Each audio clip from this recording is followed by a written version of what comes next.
Karl marks.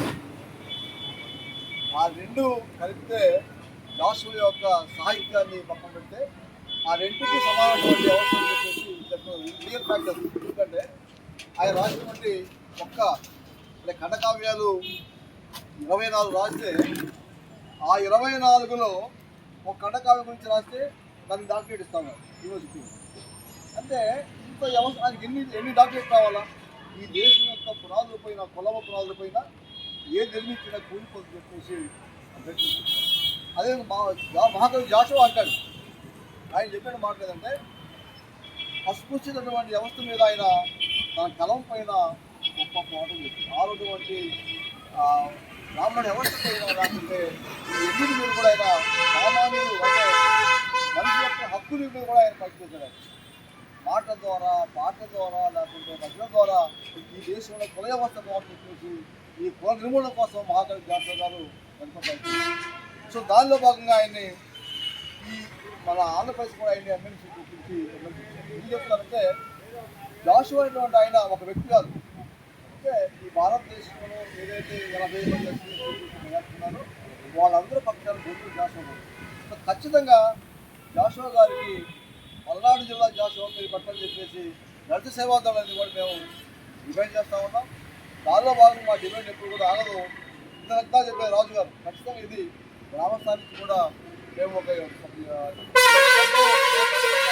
ఉన్నాం. నిరంతరం కూడా జాషువా జిల్లా పాటించే వరకు ఇందాక మిత్రులు చెప్పారు అందరూ శాసనసభ్యులు. ఎందుకంటే గురజాల జరపతి శ్రీనివాసరావు గారిని అట్లాగే అందరూ శాసనసభ్యులు మొత్తం కూడా కలుస్తాం, ఎంపీ గారు కలుస్తాం.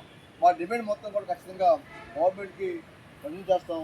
ఖచ్చితంగా జాషువా జిల్లా సాధించే వరకు నిరంతరం మా ఉద్యమాన్ని ఆపే పరిస్థితి అని చెప్పి కూడా ఈ యొక్క రౌండ్ సమావేశంలో మేము కూడా పేరు పేరున మేము డిమాండ్ చేస్తా ఉన్నాం. అట్లాగే ఖచ్చితంగా కూడా గత ప్రభుత్వం చేయలేదు కాబట్టి ఖచ్చితంగా ఖచ్చితంగా చేస్తారని మేము నమ్ముతా ఉన్నాం. మరి ముఖ్యంగా మేము మా నమ్మకాన్ని మీరు ఖచ్చితంగా నెరవేర్చినట్టు కూడా ప్రభుత్వాన్ని మేము కోరుకుంటా ఉన్నాం, విజ్ఞప్తి చేస్తా ఉన్నాం. ఖచ్చితంగా జాషువా జిల్లాగా ఏదైతే మీరు చూస్తామన్న పత్రిక ద్వారా తిరుపతికి బాలాజీ జిల్లా పెడతా ఉంటా ఉన్నారు, అట్లాగే కృష్ణా జిల్లాకి మరి నెహ్రూ పేరు పెడతా ఉంటా ఉన్నారు, అట్లాగే మరి పల్నాడు జిల్లా కూడా జాషువా గారి పేరు పెడతామని చెప్పేసి కూడా మేము పత్రికలో చూస్తూ ఉన్నాం. ఉన్న దీంట్లో కూడా ఖచ్చితంగా ఆ డిమాండ్ ఏంటంటే ఖచ్చితంగా పల్నాడు జిల్లాకి మేము కోరుకుంటా ఉన్నాం. చాలామంది గుంటూరుకి అట్లాగే పల్నాడు అడుగుతూ ఉన్నాం, కానీ మా డిమాండ్ మాత్రం ఖచ్చితంగా పల్నాడు జిల్లాకి జాషువా పేరు పెట్టాలని చెప్పేసి డిమాండ్ చేస్తూ ఉన్నాం. మరి ముఖ్యంగా ఈ డిమాండ్ని మేము మరలా దీన్ని కొనసాగించకుండా ఖచ్చితంగా ఏదైతే ఈ జనవరి నెలలో ఉన్నటువంటి సంక్రాంతి మాసంలో ఖచ్చితంగా ప్రకటిస్తామని చెప్పి ప్రభుత్వం ప్రకటించడం జరిగింది. అది ఖచ్చితంగా మరి జాషువా పేరు పల్నాడు జిల్లాకి పెట్టాలని మేము దళిత సేవల తరఫున డిమాండ్ చేస్తూ ఉన్నాం. మరి ముఖ్యంగా అన్ని కుల సంఘాలు, రాజకీయ పార్టీలు, కళాకారులు అందరూ కూడా వచ్చేందుకు ముందుగా పేరు పేరున మేము దళిత సేవల తరఫున థ్యాంక్స్ చెప్తూ, మరి ముఖ్యంగా మీడియా మిత్రులు కూడా థ్యాంక్స్ చెప్తూ మేము ముగిస్తూ ఉన్నాం.